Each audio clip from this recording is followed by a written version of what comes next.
सभी को राधे राधे, हरे कृष्णा। सभी खुश रहें, स्वस्थ रहें। आज मैं आपको भाद्रपद मास की अजा और पद्मा एकादशी का महात्म्य सुनाऊंगी। युधिष्ठिर जी ने पूछा, जनार्दन, अब मैं यह सुनना चाहता हूँ कि भाद्रपद मास के कृष्ण पक्ष में कौन सी एकादशी होती है, कृपया बताइए। भगवान श्री कृष्ण बोले, राजन, एक चित होकर सुनो। भाद्रपद मास के कृष्ण पक्ष की एकादशी का नाम अजा है।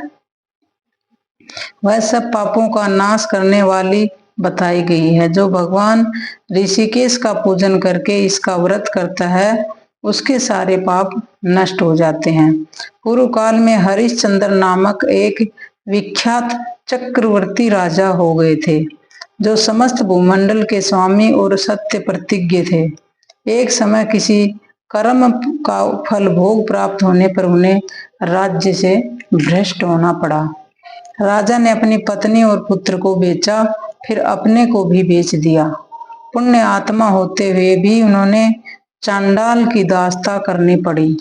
वे मुर्दों का कफन लिया करते थे। इतने पर भी नृपश्रेष्ठ हरिश्चंद्र सत्य से विचलित नहीं हुए। इस प्रकार चांडाल की दास्ता करते उनको अनेक वर्ष बीत गए। इससे राजा को बड़ी चिंता हुई। वे अत्यंत दुखी होकर सोचने लगे, क्या करूं, कहां जाऊं, कैसे मेरा उद्धार होगा। इस प्रकार चिंता करते करते वे शोक के समुद्र में डूब गए। राजा को आतुर जानकर कोई मुनि उनके पास आए। वे महर्षि गौतम थे।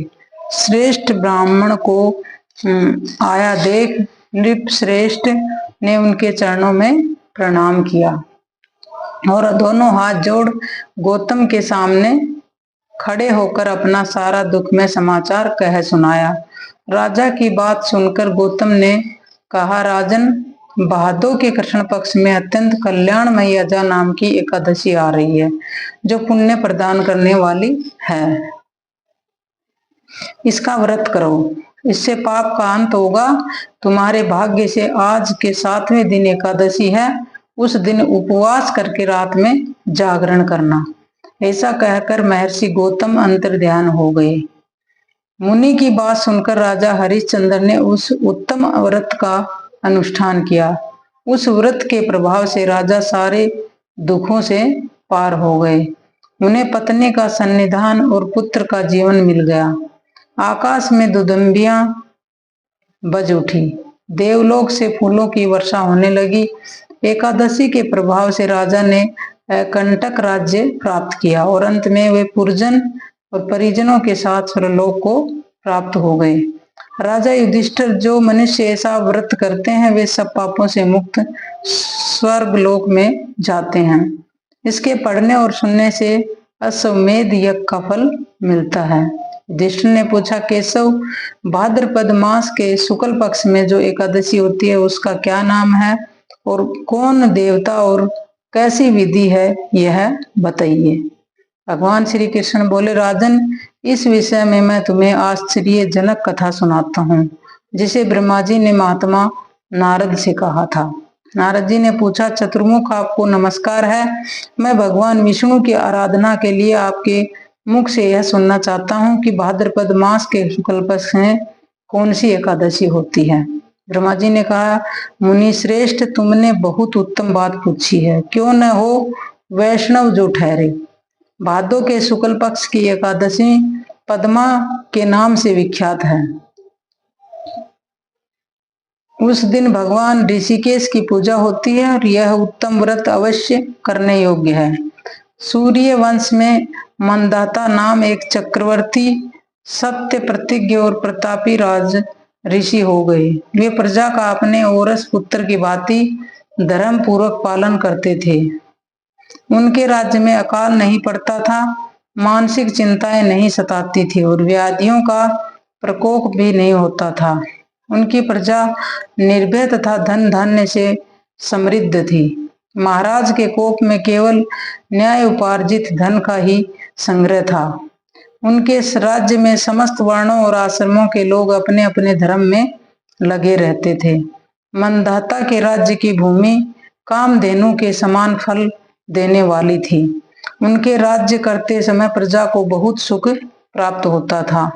एक समय किसी कर्म का फलभोग प्राप्त होने पर राजा के राज्य में 3 वर्षों तक वर्षा नहीं हुई। इससे उनकी प्रजा भूख से पीड़ित हो नष्ट होने लगी। तब संपूर्ण प्रजा ने महाराज के पास आकर इस प्रकार कहा। प्रजा बोली, नृपश्रेष्ठ, आपको प्रजा की बात सुननी चाहिए। पुराणों में मनीषी पुरुषों ने जल को नारा कहा है। वह नारा ही भगवान का अयन है, निवास स्थान है, इसलिए वे नारायण कहलाते हैं।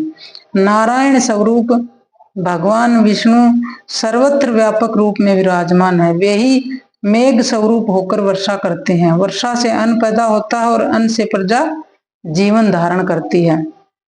नृपश्रेष्ठ, इस समय अन्न के बिना प्रजा का नाश हो रहा है, अतः ऐसा कोई उपाय कीजिए जिससे हमारे योगक्षेम का निर्वाह हो। राजा ने कहा, आप लोगों का कथन सत्य है, क्योंकि अन्न को ब्रह्म कहा गया है। अन्न से प्राणी उत्पन्न होते हैं और अन्न से ही जगत जीवन धारण करता है।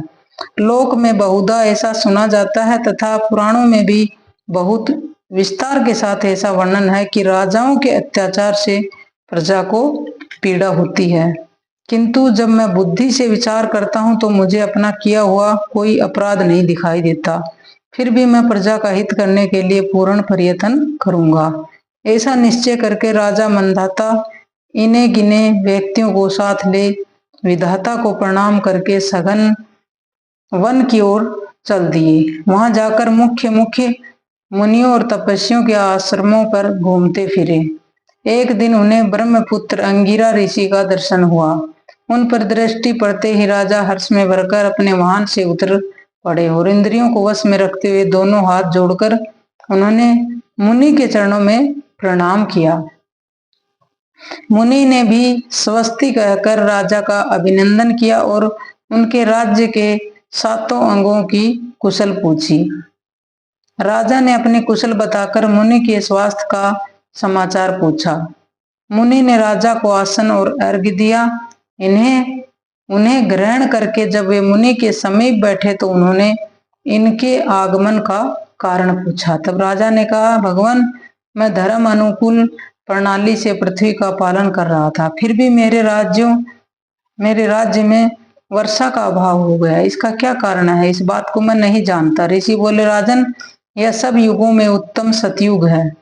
इसमें सब लोग परमात्मा के चिंतन में लगे रहते हैं तथा इस समय धर्म अपने चारों चरणों से युक्त होता है। इस युग में केवल ब्राह्मण ही तपस्वी होते हैं, दूसरे लोग नहीं। किंतु महाराज, तुम्हारे राज्य में यह शुद्ध तपस्या करता है, इसी कारण मेघ पानी नहीं बरसाते। तुम इसके प्रतिकार का यत्न करो जिससे यह अनावृष्टि का दोष शांत हो जाए। राजा ने कहा, मुनिवर, एक तो यह तपस्या में लगा है, दूसरे निरपराध, अतः मैं इसका अनिष्ट नहीं करूंगा। आप उक्त दोष को शांत करने वाले किसी धर्म का उपदेश कीजिए। ऋषि बोले, राजन, यदि ऐसी बात है तो एकादशी का व्रत करो। भाद्रपद मास के शुक्ल पक्ष में जो पद्मा नाम से विख्यात एकादशी होती है, उसके व्रत के प्रभाव से निश्चय ही उत्तम वृष्टि होगी। नरेश, तुम अपनी प्रजा और परिजनों के साथ इसका व्रत करो। ऋषि का वचन सुनकर राजा अपने घर लौट आए। उन्होंने चारों वर्णों की समस्त प्रजाओं के साथ भादो के शुक्ल पक्ष की पद्मा एकादशी का व्रत किया। इस प्रकार व्रत करने पर मेघ पानी बरसाने लगे, पृथ्वी जल से आप्लावित हो गई और हरी भरी खेती से सुशोभित होने लगी। उस व्रत के प्रभाव से सब लोग सुखी हो गए। भगवान श्री कृष्ण कहते हैं, राजन, इस कारण इस उत्तम व्रत का अनुष्ठान अवश्य करना चाहिए। पद्मा एकादशी के दिन जल से भरे हुए घड़े को वस्त्र से ढककर दही और चावल के साथ ब्राह्मण को देना चाहिए। बुधवार और स्वर्ण नक्षत्र के योग से युक्त द्वादशी के दिन बुध स्वर्ण नाम धारण करने वाले भगवान गोविंद, आपको नमस्कार है, नमस्कार है। मेरी पाप राशि का नाश करके आप मुझे सब प्रकार के सुख प्रदान करें। आप पुण्य आत्म जनों को भोग और मोक्ष प्रदान करने वाले तथा सुखदायक हैं। राधे राधे।